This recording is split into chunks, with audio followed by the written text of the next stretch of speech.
so সকলোকে হলি শুভেচ্ছা থাকিল লগতে মই আজি আহি পালোঁ বৰদুৱা থান এনেকৈ বৰদুৱা সো আজি বৰদুৱালৈ আহিছোঁ হলি বুলি হলি যিহেতু ইয়াত বহুত ডাঙৰ উৎসৱ হয় হলি উৎসৱ হয় তো গতিকে চাবলৈ আহিছোঁ সো আপোনালোকক দেখাওঁ কি হয় সো ৰাস্তাতে এজন দাদাক লগ পালোঁ দাদাই আমাক আজি হলিৰ পৰিৱেশৰ বিষয়ে অলপ ক'ব আমি জানি লোৱা হওকচোন মন্দিৰত যি মানে হেৰি কৰা আছে গোসাঁই গোলোৱা আছে গোসাঁইকেইটা গাই বাই তাৰ পৰা লৈ আহিব সকলো ভকতে গাই বাই মানে গায়ন বায়ন বেণ্ড পাৰ্টি সকলো লৈ আহিব লৈ আহি দৌল মন্দিৰলৈ যাব দৌল মন্দিৰত 7 বাৰ প্ৰদক্ষিণ কৰিব কৰি দৌল মন্দিৰত ঘনুচা আচলতে এইখিনি ঘনুচা মন্দিৰ ঘনুচা বাৰী বুলি কয় তেখেতক বিয়া পাতিব বিয়া পাতি পুনৰ আকৌ সেই গায়ন বায়নসকলে মানে বেণ্ড পাৰ্টিৰ সৈতে লগ লগাই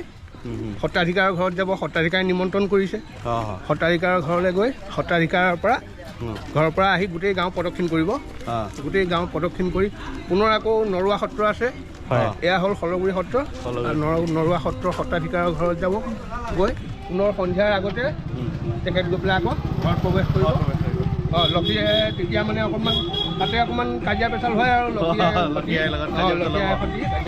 গোটেই দিনটো ঘৰত গৈছিলে ক'লে গ'ল তেনেকৈ এই আমাৰ ফাকুৱা উৎসৱৰ সামৰণি থেংক ইউ দাদা ধন্যবাদ চ' এই মেইন গেট পালোহি চ' মেইন গেটত সোমাই যাওঁ লগতে আমি থানখনৰ বিষয়ে অলপ জানি লওঁ আহকচোন আচলতে শ্ৰী বৰদুৱা থান বা বৰদুৱা থান চমুকৈ বৰদুৱা বুলি কয় অসমৰ এখন পবিত্ৰ তীৰ্থস্থান হিচাপে জনা হয় এইখন আপোনাৰ নগাঁও চহৰৰ পৰা প্ৰায় 18 কিলোমিটাৰ নিলগত আছে মহাপুৰুষ শ্ৰীমন্ত শংকৰদেৱৰ শৈশৱ কৈশোৰ আৰু কৰ্ম জীৱনৰ স্থলী হিচাপে বৰদুৱাৰ এটা বিশেষ মৰ্যাদা আছে এই বৰদুৱা তথা আলিপুখুৰীতে শ্ৰীমন্ত শংকৰদেৱৰ জন্ম হৈছিল 19 বছৰ বয়সত তেখেতে 1468 খ্ৰীষ্টাব্দত শ্ৰী বৰদুৱা স্থান স্থাপন কৰিছিল এই থানখনেই হৈছে যে মহাপুৰুষজনাই প্ৰতিষ্ঠা কৰা সৰ্বপ্ৰথম স্থান আৰু ইয়াতেই তেওঁ আৰম্ভ কৰে একশৰণ নাম ধৰ্মৰ প্ৰচাৰ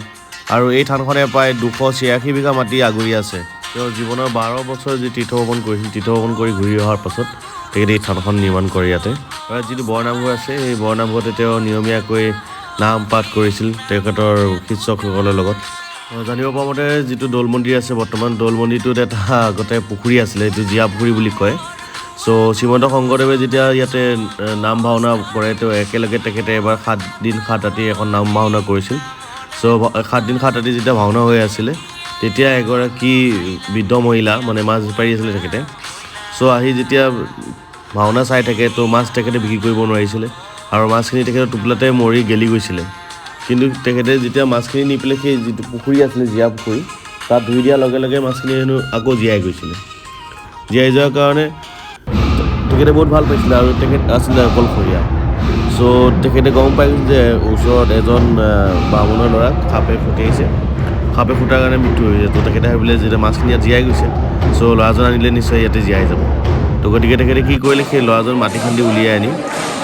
এই পুখুৰীতে দি দিলে পুখুৰী দিয়াৰ লগে লগে ল'ৰাজন আকৌ জীয়াই গ'ল জীয়াই যোৱাৰ পিছত ল'ৰাজনক তেখেতে নিজৰ ঘৰলৈ লৈ গ'ল কিন্তু যিজন মানুহৰ ল'ৰাজন ঢুকাইছিলে অৰ্থাৎ এজন বামুণৰ ল'ৰাজন ঢুকাইছিলে বোলে তো বামুণজনে দেখা পাই গ'ল চ' তেতিয়া দুইজনৰ মাজত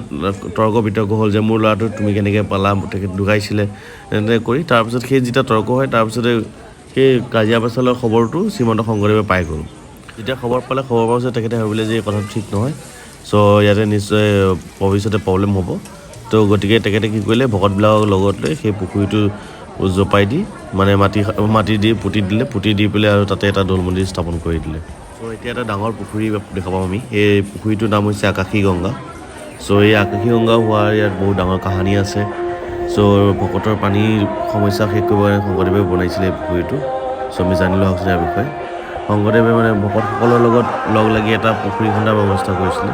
মানে তেখেতে চিন্তা কৰিছিলে তাৰ পাছতে কি হ'ল একদিন ৰাতি আনি তেখেতে এজোপা বটগছ আছিলে সাধাৰণতে য'ত পুখুৰীটো আছে সেই বটগছৰ তলত গৈ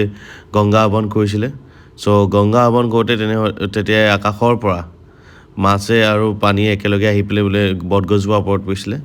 আৰু পোৱাৰ পাছতে বটগছজোপা অট'মেটিক মাটিৰ তললৈ সোমাই যোৱাৰ পাছত চ' সেই জেগাটো অট'মেটিক এটা ডাঙৰ পুখুৰী হৈ গ'ল চ' নেক্সট দিনৰ মৰ্ণিং যেতিয়া তেখেতলৈ গৈ পায় তেতিয়া দেখে যে তাতে এটা ডাঙৰ পুখুৰী হৈ আছে এইখন হৈছে মহেন্দ্ৰ কন্দলী সংস্কৃত টোল যিটো স্থাপিত 1958 চনত হৈছে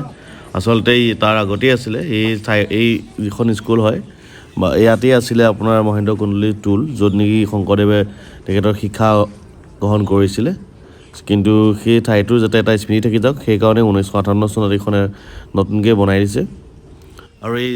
টোলখনৰ ঠিক ওচৰতে আছে দৌল মন্দিৰ